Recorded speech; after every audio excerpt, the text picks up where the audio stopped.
그러니까 VOA 모닝뉴스입니다.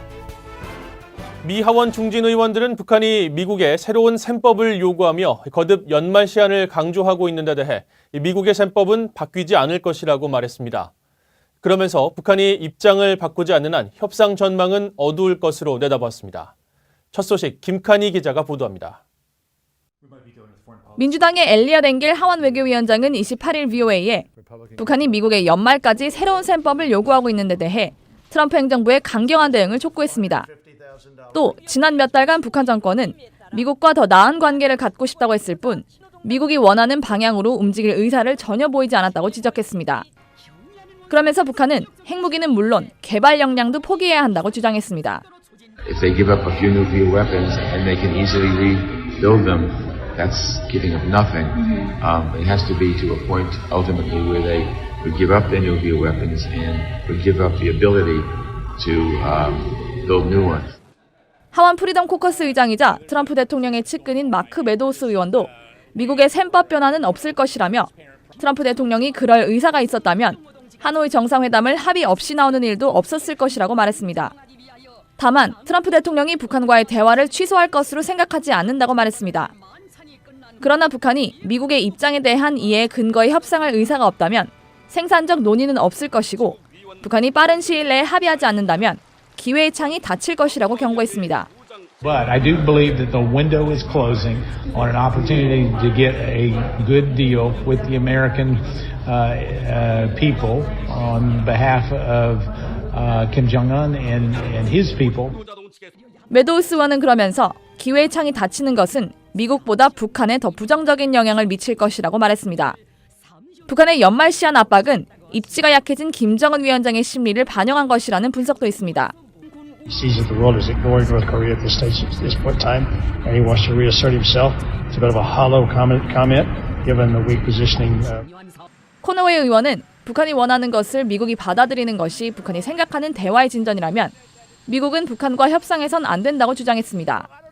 VOA 뉴스 김칸입니다.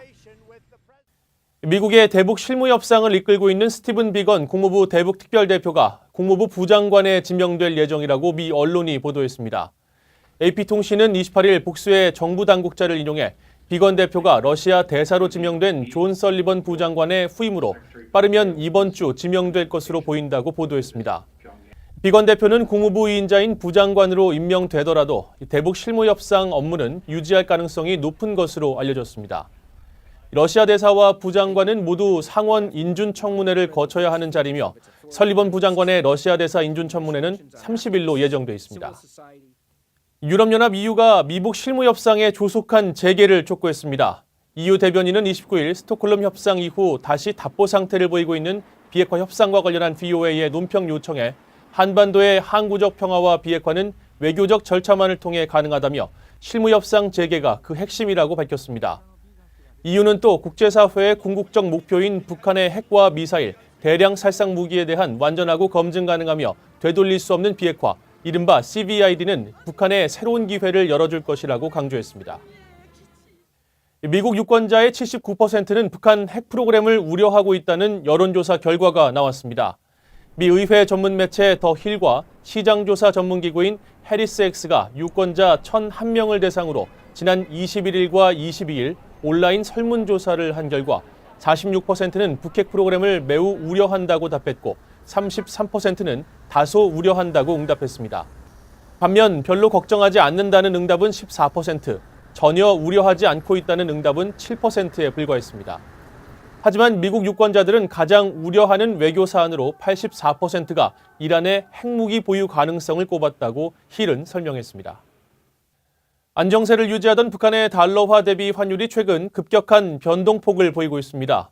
전문가들은 제재에 따른 외환 보유고 감소 징후라며 북한의 외환안이 가중될 것으로 내다봤습니다. 오택성 기자가 전해드립니다. 미 외교정책연구소 벤자민 카제프 실버스타인 연구원은 28일 북한 전문 매체 38로스 기고문에서 북한의 핵, 미사일 도발과 국제사회의 제재 등 불안정한 한반도 상황에서도 안정세를 유지하던 북한의 환율에 변화가 감지되기 시작했다고 밝혔습니다. 대북 제재가 본격화된 2017년 이래 북한의 원달러 환율은 달러당 8,000에서 8,200원대의 안정세를 유지했습니다. 그러나 올 들어 변동폭이 급격히 커지면서 3월에는 최대 8,500원대까지 치솟았다가 7월에는 7,800원대로 내려앉았고 지난달에는 다시 8,400원대로 급등했습니다. 실버스타인 연구원은 최근 북한의 환율 불안정은 북한의 외환 보유고 사정과 연관이 있을 가능성에 주목했습니다. 통상 환율이 불안정하면 중앙은행에서 외환 보유고를 사용해 자국 통화를 매입하는 방법으로 목표 환율을 유지하지만 북한은 제대로 외환 보유액이 충분치 않아 환율 안정세 유지가 쉽지 않았을 것이라는 주장입니다. 이런 가운데 북한이 대북 제재를 예상하고 2016년경 집중적으로 외환 보유액을 늘리기 위해 힘쓴 정황에 있다는 분석이 제기됐습니다.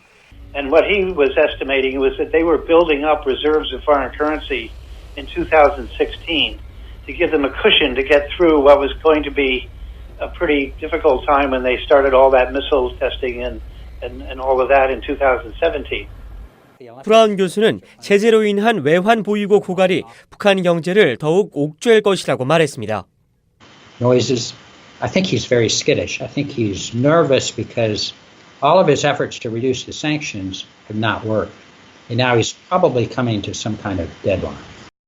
뱁슨 전 고문은 다만 북한에선 니환화 거래가 훨씬 광범위하게 이루어지는 점을 감안해야 한다며 위환화 대비 환율이 안정적이고 대부분 거래가 중국 통화로 이루어지는 한 북한의 식량 상황이나 외환 보유액에 당장 부정적인 영향이 있다고 보기 어려울 수 있다고 말했습니다.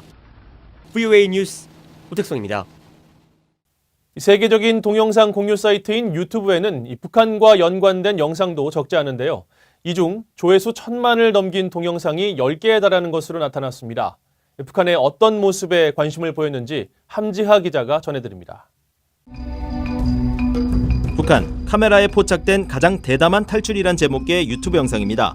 2017년 당시 북한 군인 오청성 씨가 판문점 공동경비구역의 군사 분계선을 넘어 한국으로 넘어오는 과정을 담고 있습니다. 당시 유엔군 사령부가 공개한 CCTV 영상을 미 군사 전문 동영상 공유업체가 편집해 올린 건데 지금까지 약 1939만 명이 이 영상을 봤습니다.